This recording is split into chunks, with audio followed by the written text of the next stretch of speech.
Hello, everybody, and welcome back to Love and Law Live. My name is Virginia Warren. I'm a lawyer and conflict alchemist, and I am the co founder of the organization called Lawyers for Love. At Lawyers for Love, we see that the legal system in its present form has fear based solutions to conflict. It says, love thy neighbor, else we will punish you. It acts as if you still need a parent. Lawyers for Love say to solve a problem, you need to move to a higher level of consciousness than was used to create the conflict. We say that consciousness is based in love. Love says, love thy neighbor. And if you can't, we'll show you how. We'll guide you and we'll help you to self regulate. You'll no longer need the parent.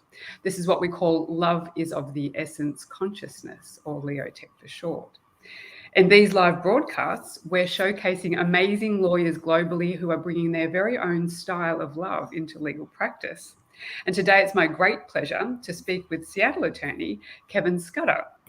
Kevin is a collaborative attorney, mediator, writer, trainer, and inspiration behind the Seattle Collaborative Law Center. He's a board member of the International Academy of Collaborative Professionals, a regular contributor to Collaborative Literary Community, and past president of Washington State's statewide collaborative organization, the Collaborative Professionals of Washington. Most recently, Kevin is a contributing author to the book issued by American Bar Association, co-edited by Adam Cordover and Forrest Mosten, on developing a satisfying and profitable peacemaking practice, building a successful collaborative practice. Kevin can be reached by email and by his website in the description below. So please don't hesitate to reach out to him on any of these matters, especially in collaborative law and the collaborative space. Welcome so much. Thank you for being here all the way from Seattle, Kevin. It's wonderful to have you on the program. And I can't wait to hear how you got into law. Hi, Virginia. Thank you very much for having me. This is a great opportunity just to talk across the waters and create community and connection. Absolutely. You know, how I got into law is, it's all serendipitous in a way. And in other ways, it's not. I grew up in Omaha, Nebraska, which is in the middle of the United States. It is a very conservative place. I grew up with long hair. I was on the liberal, my family was on the liberal side of things. We wanted to impeach the current president at the time when I was growing up. And my dad, I was the fourth of six children. And my dad was the legal aid attorney in Omaha, Nebraska. And so access to justice, serving an underserved population, you know, people having their voice so they could tell their truth and their story was very important in our household.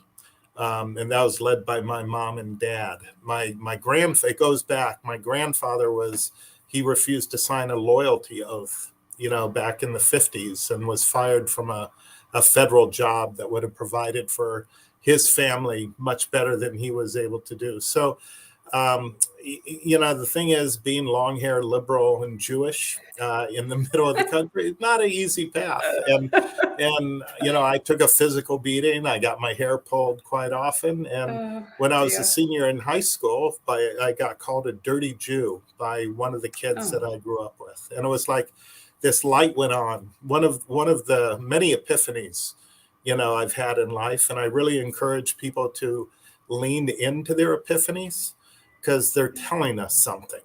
And that epiphany was, wow, these years of abuse are related to someone's using religion to treat each other a different way or as an other.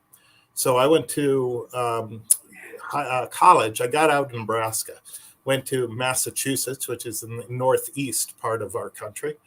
And I studied comparative religious studies. I wanted to understand why and how people used religion to treat each other as an other. And I came across, this is one of my role models, Martin Buber. You know, he talks about entering into relationship, that every time we enter into relationship, we have an opportunity and a choice. Do we treat each other as an object, to be abused, used, kicked around, or do we meet each other as an authentic being? And he would say, look, at when two authentic beings meet, you bring in something bigger than yourself present. He would say God. I would say spirit. And in my peacemaking work now, I would say just something bigger than ourselves. And it's just a beautiful place to be in relation. So, Yeah. you know, I saw the pyramids in Egypt. I hung out in Israel for a few months. I worked the salmon canneries in Alaska. I ended up in Seattle in 1984 in Virginia. I tried really hard not to be a lawyer. You know, I did not want to follow in my father's footsteps. And I knew enough about the law and the fact that people don't get justice in the courts. Okay. They don't, they're pawns in the legal system. The thing is, that's the way my heart works. That's the way my brain works. And I'm good at what I do. And so I went to law school, and then I came out and I litigated for 21 years. And it became so painful to carry my sword and shield and to put on my armor every day to go to court and do the battle. And then in 2008, I came across collaborative practice. I took my first introductory training, and I had done mediation trainings. I had done mediation services for victims and offenders, which was mediating victims of property crimes and juvenile offenders.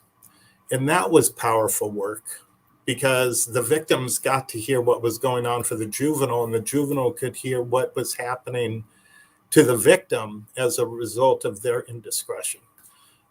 So building understanding and building connection and empathy and compassion. So I was drawn to it, but litigation wasn't given it to me. So in 2008, I took my collaborative training. And again, epiphany number, you know, I'm skipping a few epiphanies, but I had this visceral sense of coming home to the work I was going to do for the rest of my life. You know, if you've ever had a vision, Virginia, I mean, you know, your organization, I had a vision. I had a vision that I was going to create a collaborative law center.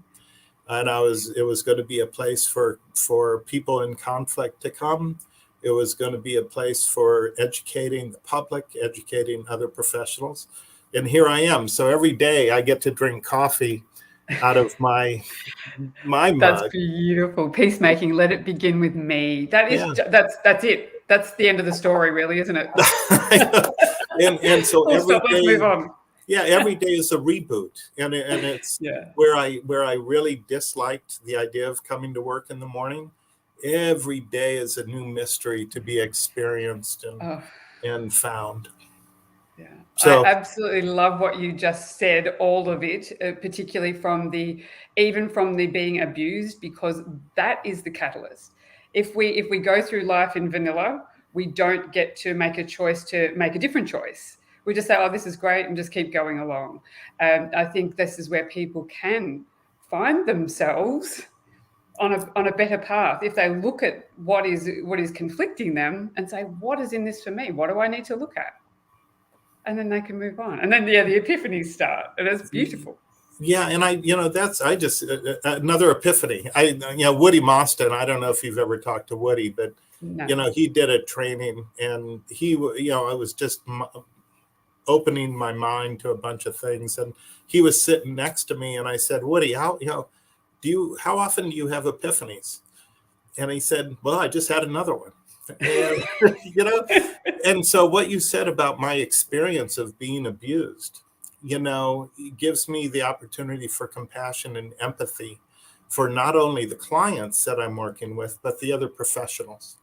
Because we all bring our stuff and we all bring our experiences. And I don't know if when I say something that I may make an impression or cause a feeling in the other person that reminds them of something that happened to them in their earlier life, family life, or professional life.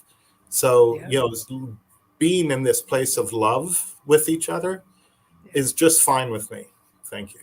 Yeah, that is absolutely beautiful, and I love the word love, and I love love, but people have this negative energy about it because they think about the doing word rather than the beingness of love. Just being love is effectively from my perspective, is who you are.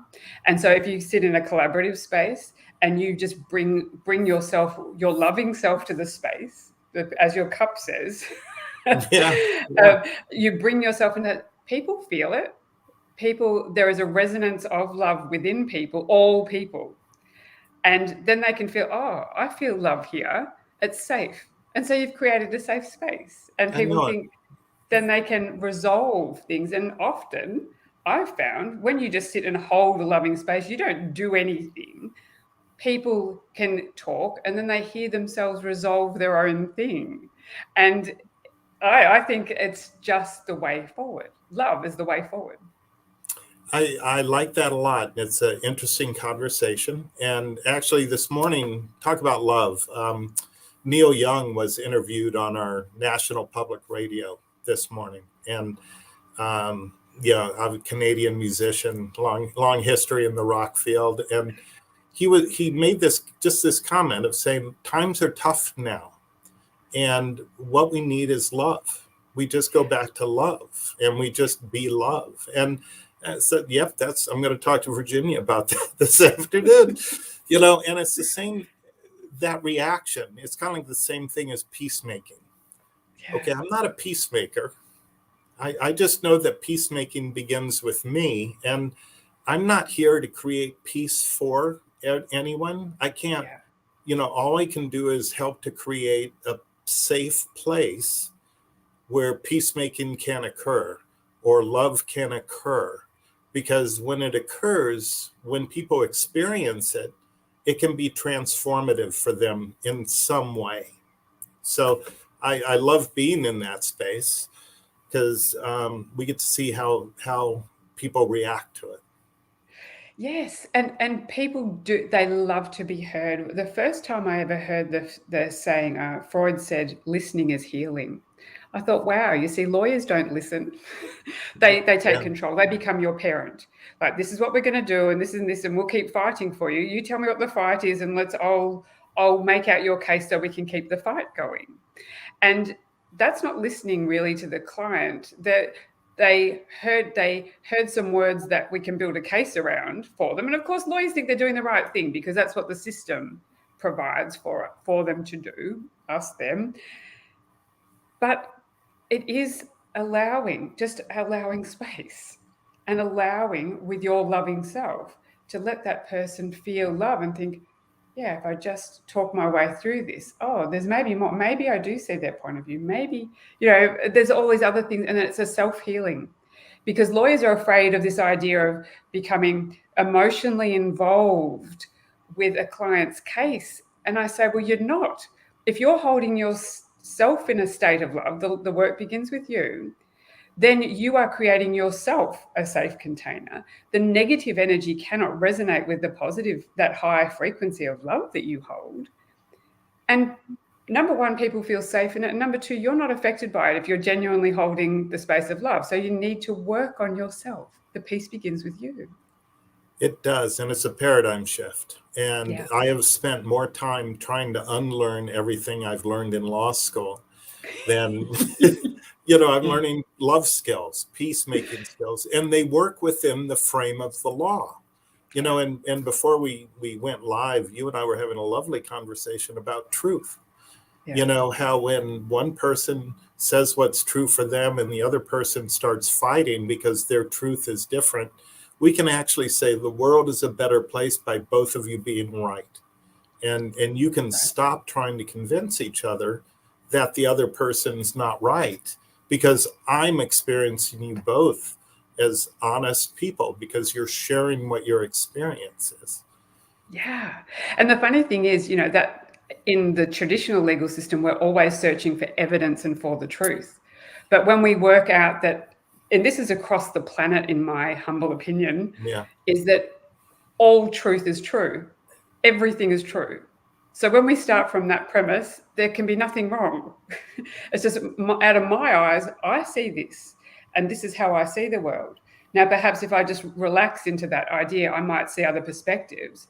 If I stop running the rules, the colors that I run and the perspectives that I run, as for some people is very narrow. But when we sort of relax into life and we allow all options to be open, then we might see other people's position. But if we just started from the idea that every single person is speaking their own truth, it's a fundamental shift, I believe, in the way we look at human relationship. Why? And it's a radical shift, Virginia, and I agree with you. And I wonder why. And I don't know if it's just law school. I don't know if it is our societies, that teach us that there's only one truth and there can't be two truths. It's stunning to see it in the courtroom. It's stunning to see it, in my collaborative, and I don't litigate anymore, so I really don't go to court anymore. But just seeing other professionals struggle with this concept, I've been taught that there's only one truth, and I'm a lawyer and I need to advance my client's truth, and I am weak if I give any credence to the truth of the other person, because I lose power. I lose power in some way. When you sit in the space of love, you have all of your own power. You want for nothing. So when you're seeking a win because it'll make you powerful, then you're looking for someone else's power. You no longer are relying on your own power to power yourself and your journey through this life. You're saying, if I win, then I'll be valuable. I'll get money. I'll look successful. All these things that follow with whatever it is your story is. But that is the perception. And of course, that comes from a place of fear. And what Lawyers for Love say is love. If we had to try and find a definition that could hopefully one day be tested in a court, is a state of being without fear that operates for the highest good of all in every moment, because love is momentary. It's not predicting a future or win. It's not saying what's going to happen next. It is nowness. And it is this present moment only, because we go into the legal system and we try and predict, with contract, we go and predict what's going to happen in 5 years. When who saw COVID coming? You didn't see, no one saw any of that. So you can't predict your future. It is loving decisions. What is for the highest good of all? Because I am you and you are me. And if I make a decision that is good for me, I've got to look at, is this good for you too? Because if you are really an aspect of me, because I say it's all energy. And when you deal with your life and look at it from the perspective that everything is energy, then we can't be separated. And, this is proven now. So but we fall back into the fear-based systems. And why we do that is because it's familiar to us. We grew up with it. We grew up with, if you do this, you will be bad. So don't do that. Find that unacceptable, and then you'll be loved, because we're all just looking for love. That's what we're doing. We're transiting this life searching for love. So I've got a question for you, Virginia. Say you're mediating, or you're in a collaborative case with clients, and you create a place for, and people are fearful of 2 years down the road, or 5 years, or next week. And if we can hold them to a place of love in the now, do you believe that answers will come to us through that now love place? Absolutely. Because you change your timeline. You change your timeline. The minute you shift into a different frequency, effectively, if you look at everything as energy, and this is a big topic, it's very simple, but it's also a very big topic. So if you look at it and you shift your decision-making to a love-based decision, not a fear-based of like, what's going to happen in my future? Of course, you look at all the things. What is for the highest good of all here in this scenario? This is good for you and this is good for me, et cetera, et cetera. And I believe collaborative law goes some way to do that. It looks at the overall picture of what is in the best interest of all the parties, but in this moment.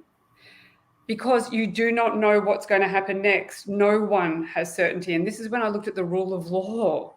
I looked at that. Does it offer us peace, freedom, good order, and certainty? No, it never has. Never has. And we are deluded to think it does. And no one can even define what the rule of law is. I searched and thought, it's taboo for a lawyer, I think, to even look at that idea, because it's like, if I don't know what that is, how can I be a lawyer? So let's just not talk about that. So I do a little bit of a story on that. But yes, I absolutely will say to you, if everyone makes a genuine decision without agenda, personal agenda, without fear, in that moment, for the highest good of all, that loving decision, then they continue to make those decisions. But people have got to be taught how to make love-based decisions. Yeah. And it is just dropping your fears, because a higher power than you is controlling this situation. You have no control. The law has no control. We think we do, but we don't. And that's the challenge, isn't it? Because, helping people recognize that being in love now is where to be. They've got to get through their fear. They got to get through their trauma. They got to get through, be willing to lay all those things down that for some reason they think has been propping them up or giving them meaning or giving them identity. Identity, yes. Identity is it. Especially for lawyers, you are safe in the identity of you are a lawyer, you have a label. You worked very hard to get that label, and you aren't going to change it in a hurry, because everyone expects you to be this knowledgeable person that has status. It's ego-based. But when you lose all of that, you lose your fear about what people think of you, what you have your own value. Yeah. And then you have nothing pulling on you anymore. That is peace. That is the ultimate in peace, where no one can take your power and you don't want anyone else's. You just sit there in absolute satisfaction. And it is the best. You actually don't care what happens next, but that's a whole lot of letting go of a whole lot of stuff. And it is the old familiar, your identity. Yeah, people hang on to that. The ego says, no, this is me. What will I be without that? What will I be without that thought? What would I be without being the victim? What will I be? And this is a big thing for humanity right now. There's a lot of victimhood going on out there. A lot of rallies and marches and things about being a victim to things. If you keep holding that, you're going to stay a victim. Yeah. That's just a fear. It's just a fear. Yeah. Who will I be if I'm not a victim anymore? We have rights. What rights? What do you have? You have the right to love yourself, be in the state of love. That's when you all shift back to that, you just see everyone so differently, and everything is different. And I know when you put yourself, embrace victimhood, you're making yourself an other, and you're separating yourself from the river of life. Basically, you're sticking in one eddy, and you're not going to get anywhere. That's it. You're stuck. And that's what I love to actually explain energy as if it's the big river flowing. Yeah, you can cut yourself off from the big river and you can become a tributary, or you can go out there, and then the mighty river gets less powerful and less powerful and less powerful and less powerful. When you have all these blockages of fear, because fear is just a blockage. Just a blockage of your powerful self. You are the powerful self. You just like holding on to the fears. Drop them and you'll shine. Well, we're told to hold on to the fears. In law school, we're told to hold on to the fears. We're told to hold our cards to our chest. We're trained to cut corners or don't be transparent. And when your values as a human being are to be open and honest and curious and transparent, being a lawyer could kill you. Yeah, and it absolutely could, but that could be your journey. There is nothing wrong. And this is the other beautiful thing is on this planet, there is actually nothing wrong. It's just how you see it. So if you just accept everything, oh, well, that's happening over there. Oh, well, that's fine. I'm living my life and this is great. And allow people to do the same. It's just it's free. That is the ultimate in freedom. Yeah, we think law gives us freedom. It doesn't give us any freedom. No.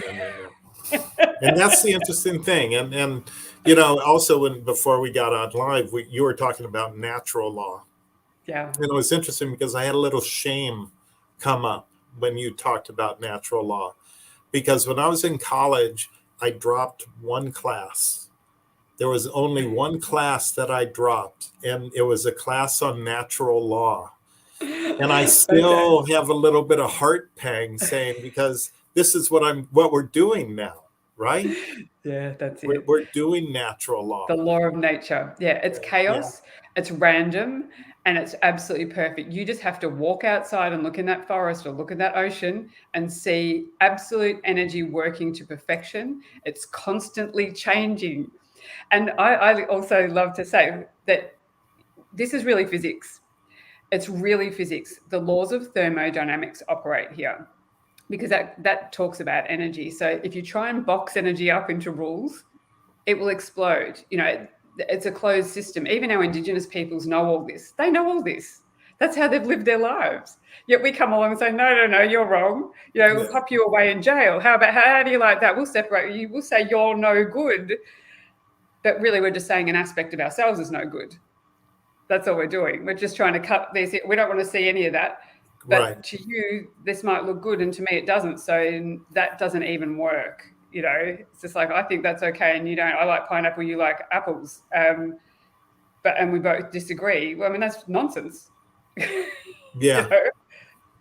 It's really an interesting natural law, yeah. And of course, it'd be beautiful to bring that idea. And actually, I'm doing some work on that next year with a couple of other lawyers. We're working in the space of natural laws, the law of one particularly, because it cannot be me versus you. It just cannot. It's just impossible by the rules of energy. We never get done. You never get anything accomplished or done. No, that's it. That's it. And so, but we're going to talk a little bit about your contribution to the collaborative practice book. You have that there. I do. Yes. And profitable peacemaking practice. I like that too. I love that idea. Building successful practice and a profitable peacemaking practice, because yes, we can still make profits. And this is the thing, I think lawyers think if they let go of what they know and learn in law school and the traditional lawyer, they're not going to make money. Well, money isn't evil, people. Money is just money. It's just another energy. Go make lots of money, but do it with love. Correct. Well, it is. And that's exactly it, because my chapter is on the practice signature, because as lawyers, we have a practice signature. How do I see Kevin? Kevin is diligent. He's timely. He's smart. He does good work product. He looks good in court. That was my litigation practice signature. My peacemaking practice signature is much different. I exceed client expectations. I'm a good listener. I'm curious. I create a safe place, for this work to be done. And so it was like when I was able to practice my walk in the world with my authentic practice signature, it was okay for me to be a lawyer all of a sudden. I didn't feel like I deserved to be the butt of jokes and derision. I came into the world of healer again, which the law, I believe, from the indigenous folks, who taught us how to get together as communities. I get to embrace that. I get to accept all truths. I get to learn about other people. I get to, it's about that river. It's a flow. And there's different pieces of information that we can provide to our clients and they can provide to us that makes it easier for them to identify what their underlying interests are. Because all too often what we're hearing is what their mom or their sister or their friend is telling them is important, when in fact, it's not what's important to them. So, just being able to explore those different wells of information that I couldn't do, when I was a litigator. It was like the 4 different areas of fairness that we walk in. Okay. We never talked about that when I was a litigator, but in fact, we generally have 4 different concepts of fairness. One is rights-based. Whatever the law says, I'm going to go with that. One is faith-based. Whatever my higher power, Mother Earth, the Great Spirit, God, Quran, Torah, that's what I'm going to go with. The third is needs-based. I need more. It's okay for me to have more, or the other person to have more. And then the fourth is equity. When I see it, I'll know what it is. So when people are speaking what they think are opposing things, it's like, wow, that's really interesting. You just have different concepts of fairness, don't you? Yeah, that's beautiful. Yeah, I really love that.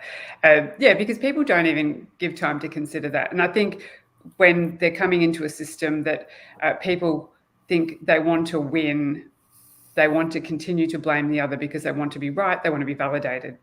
That's all. They just want to be validated. They want love. They want love. That person was going to give me love, and all that stuff is going to give me love. But hang on, there it goes. There goes my love. And no, the love is within. And that's a different. It's just a different way of seeing things and seeing that people actually do want love. Otherwise, they're recidivists. They'll keep coming back. I know. I certainly divorced one person 3 times. You know, that's right. When I was a litigator, not as a collaborator. That's right. I know, and people don't see that either. And if we could just bring their awareness to it, whatever they do with it. But I think people will be attracted to you because they see what you do, and they want some of that too. They want to know how to do that for themselves. And so you're just modeling this beautiful example of a way of beingness that people would like, and they see it in you, so they want that too. Yeah. So that's lovely. You know, and it's funny, we started this by me saying I didn't want to walk in my father's footsteps. And he didn't do law for money. He did law for the justice of it, of trying to find justice. Yeah. And here I am following in my father's footsteps. That's beautiful. You know, look, I'm proud. It's such a lovely story. Yeah, full circle. It is just so beautiful. And I'm not really doing it for money, you know. And though I have 2 girls, you know, that we have financial things, but my income went up 35% when I stopped litigating. Yeah, wow. And this thing of creating a space for this love, Virginia, is really interesting, because if you look at my client reviews, a number of them are from the other party. They were the spouse of my client, because they just wanted to comment that they were held with respect and love. And lawyers, I've had more than one lawyer say, my client liked you better than they liked me. And so the power of love, you know, you don't. It's a wonderful. I thank you for saying about your income increase by bringing love. I definitely want to use that, because this is what people think it's all too woo woo and la la, and you're going to lose money. And no, you don't. No, because people want that. Our society is troubled, and people don't want to be troubled. They want to be held, respected. They want to get through the situation that they're in, and we can help them with love. And isn't that wonderful? Yes, it absolutely is, Kevin. And I thank you so much for being on the show today, because that was just such a beautiful conversation and so enlightening for so many people that need to hear this right now. So thank you so much for being with us. And I thank all those lawyers out there that are bringing love into their legal practice. And please do not hesitate to reach out to us at Lawyers for Love if you want to connect. So thank you again, Kevin, and we'll speak again soon. Bye. Thank you, Virginia.